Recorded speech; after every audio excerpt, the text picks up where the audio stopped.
বাবা, সিনান, তুমি এখানে কি করছো? কোত্থেকে আসছো তোমরা? মিস করছিলাম তোমাকে, অনেক দিন হলো তোমাকে দেখিনি। আমাদের সাথে থাকো। বাবা, কি করব বলো, কাজ নিয়ে এখন ভীষণ ব্যস্ত। কেমন আছো? ভালো আছি, এদিকেই ছিলাম তাই ভাবলাম দেখা করে যাই। ভালো করেছো। মোস্তফা,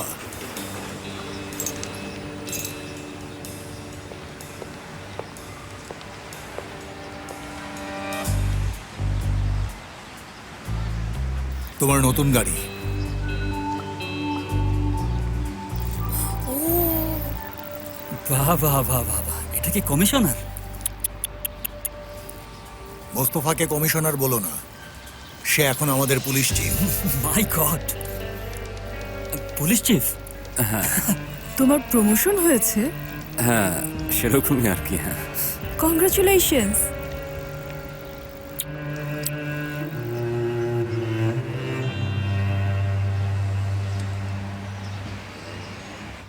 আমি খুব খুশি যে আমরা আবার একসাথে কাজ করব। বাই দ্য ওয়ে, আমি আমার সকল বন্ধুদের ফোন করেছি, তাদের মধ্যে কেউ কেউ ভলান্টিয়ার হতে রাজি হয়েছে। তাই নাকি? খুবই দারুণ ব্যাপার। গতকাল নতুন জায়গাটা আমি ঘুরে দেখেছি। ওখানকার কাজ নিশ্চয়ই ঠিকঠাক চলছে। একদম। পৃথিবীর সবচেয়ে শক্তিশালী বাবা আমার। কি দারুণ গাড়ি! আমাদের চিফ বলে কথা, আপনার হাতে তো এখন অনেক ক্ষমতা। হ্যাঁ, এখন তুমি আমাদের ডিনারে নিয়ে যেতে পারো। হ্যাঁ হ্যাঁ, ঠিক আছে, অবশ্যই নিয়ে যাব, কিন্তু আমার এখন একটা জরুরি কাজ আছে, সেটা আগে শেষ করি। তুমি যদি আগে বলতে তাহলে কিছু একটা করতে পারতাম। মায়ের খেয়াল রেখো, ঠিক আছে? চাইলে তোমাদের আমি ড্রপ করে দিতে পারি। না না, আমরা যেতে পারবো। ওকে, বাই।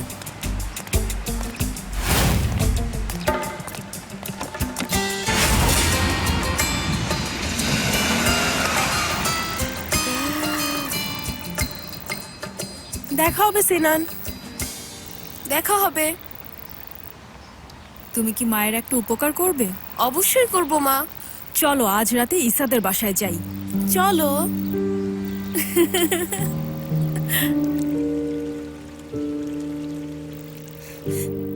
আমি পেশেন্টদের রুমগুলোতে কিছু কাজ করেছি, একবার আপনি দেখবেন? নিশ্চয়ই দেখব।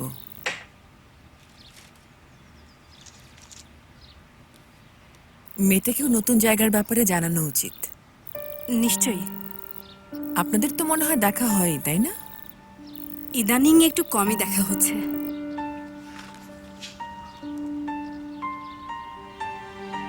সুন্দর।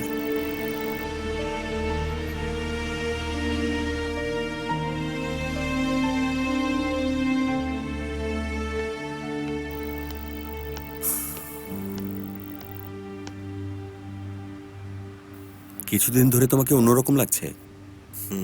একটু ঝুলে আছি আর কি। এই ইনফরমেশনটা তোমাকে দেওয়া উচিত না, কিন্তু আসলে স্বস্তি পাচ্ছি না। কি ইনফরমেশন? ফরেনসিক এক্সপার্টের কথা মনে আছে? ফেমি। হ্যাঁ, ফেমি। আয়েশার ভাইয়ের নাম কি ছিল? অনুর।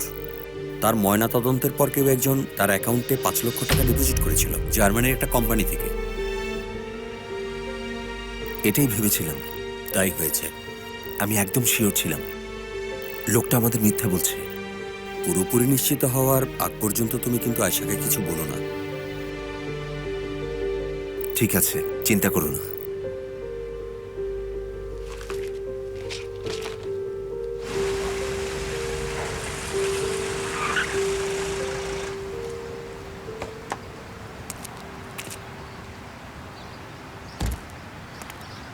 মিশন পেয়েছি। সে কিছু সন্দেহ করেনি তো? এটা নিয়ে ভেবো না। কিছু খুঁজে পেয়েছো? একটা সিকিউরিটি কোম্পানি আছে, নাম ট্যাম্বে সিকিউরিটি। এর সেটআপ কয়েক মাস আগে হলো, খুব তাড়াতাড়ি বড় হয়েছে। কাজ কি এদের? এরা সরকারি ব্যাংকে নিরাপত্তা দেয় আর নগদ টাকা ব্যাংকে বহন করে থাকে। সাজোয়া গাড়ি আছে, এসবই করে থাকে আর কি। তার মানে সে শুধু ব্যাংক নিয়েই পড়ে থাকে, আর কিছু না? আর এরা ফরেন গেস্টদেরও সিকিউরিটি দিয়ে থাকে। যেমন ধরো, এরা মাইনিং কোম্পানিগুলোকেও সিকিউরিটি দেওয়া শুরু করেছে। সে কি কোম্পানির মালিক? হ্যাঁ, লিগালি সে মালিক, ইললিগালি কিছুই নেই। বুঝি না আমি, এই লোকটাকে কেন যে বাহারের শত্রু হতে হলো কে জানে।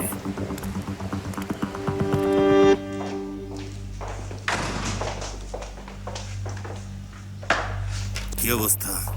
সবাই ঠিক আছে, আমাদের সাথে আছে তারা। ভালো। তবে তারা অনেক চিন্তিত। আসলে কেউই কোনো ধরনের ঝামেলায় পড়তে চায় না। ইসমাইল কারায়েলের সাথে চলো দেখা করি আর তার সমস্যাটা খুঁজে বের করি।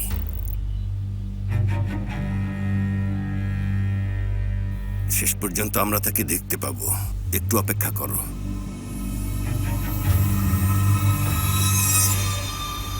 বাহারি সত্যিটা জানলে কি করবে সে?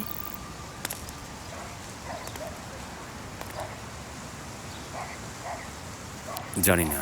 সে কি আমাদের বাবাকে মেরে ফেলবে? ফেরিহা, এই লোক তোমাকে কিডন্যাপ করেছিল, তোমাকে তো প্রায় মেরেই ফেলেছিল। তুমি কি বলছো? সত্যি কি তুমি আমার এত কেয়ার করো? অবশ্যই করি, তোমাকে আমি অনেক কেয়ার করি। আমি কিন্তু ভুলিনি আমার ভালোবাসার মানুষ শুধুমাত্র তোমার কারণে মারা গেছে।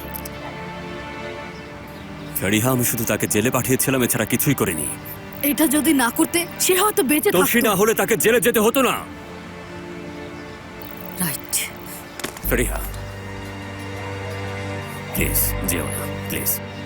অতীতে যা ঘটে গেছে সে ব্যাপারে আমরা কিছুই করতে পারবো না, কিছুই না, সব শেষ। কিন্তু ভবিষ্যতের জন্য আমাদের এখনো সুযোগ আছে। তাকে আমরা চাই বা না চাই তাতে কিচ্ছু যায় আসে না। সে আমাদের বাবা, আর সে মানুষকে অনেক কষ্ট দেবে। ফেরিহা, তোমাকে অনেক বেশি দরকার আমার। আমাকে ছাড়া তুমি ভালোভাবে হ্যান্ডেল করতে পারবে। ফেরিহা, আমার পুরো জীবন আমার ভালোবাসার মানুষদের হারিয়ে কাটিয়েছি, সবাইকে। তোমাকে আমি আর হারাতে চাই না, বুঝতে পেরেছ? আমাকে কি কষ্ট দিচ্ছে তুমি জানো? বাবা ছেড়ে চলে যাচ্ছে সেটা না, বরং তুমি ভুল পথে পা বাড়াচ্ছ সেটা।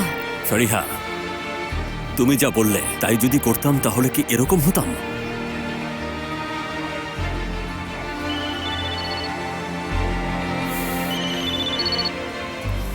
এই যে আয়েশা ফোন করেছে।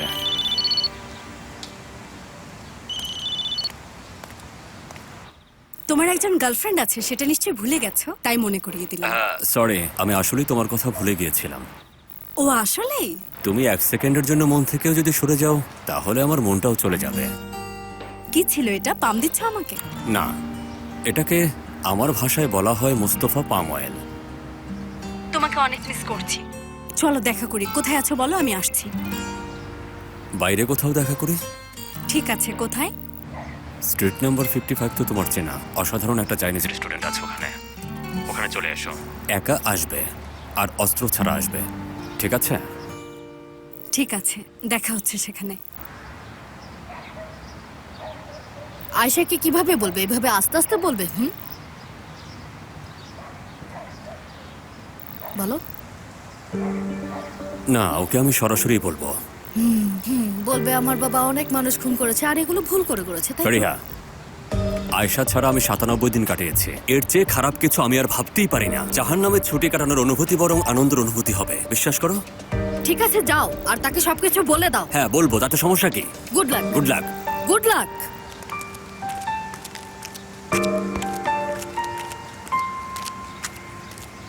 আবার কথা হবে। ঠিক আছে, গুড বাই।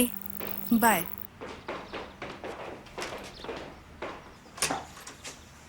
খালামণি, এটা দেখো তো।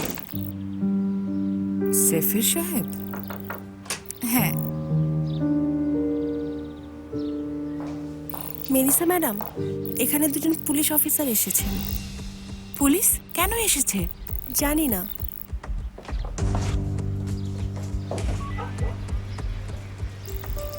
বলুন। হ্যালো ম্যাডাম, আপনাকে আমাদের সাথে একটু থানায় যেতে হবে। কিসের জন্য? প্রসিকিউটরের কিছু জিজ্ঞাসাবাদ আছে, এটুকুই আমরা জানি। কি হয়েছে? টেনশনের কিছু নেই, এটা জাস্ট ফর্মালিটি। ওনাকে কিছু প্রশ্নের উত্তর দিতে হবে। ঠিক আছে, আমি এখনই আসছি। ওকে।